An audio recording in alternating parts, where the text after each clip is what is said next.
Welcome to the Tech Egg. Don't get scrambled. Enjoy the video. In this video, I will show how to replace Headlight on 2016 Dodge Dart, updated.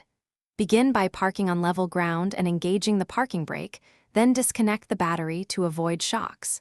Use gloves to protect the bulb and lay out a socket set and trim tool within reach.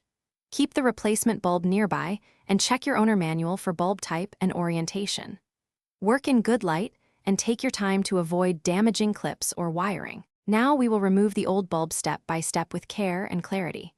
Open the hood and locate the headlight housing, then remove any retaining clips or screws holding the assembly. Disconnect the wiring connector gently and twist the bulb counterclockwise before pulling it straight out. Avoid touching the glass to prevent oils from shortening bulb life. If access is tight, reposition tools slowly and support the housing so clips do not snap off. Installing the new headlight is straightforward when you stay organized and gentle. Confirm the replacement bulb matches the original, then insert it into the socket without touching the glass and twist to lock it in place. Reattach the wiring connector and reinstall any screws or retaining clips that secure the housing.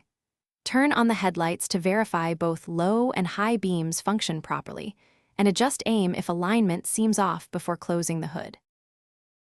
Thanks for watching. Consider subscribing if I helped unscramble your problems.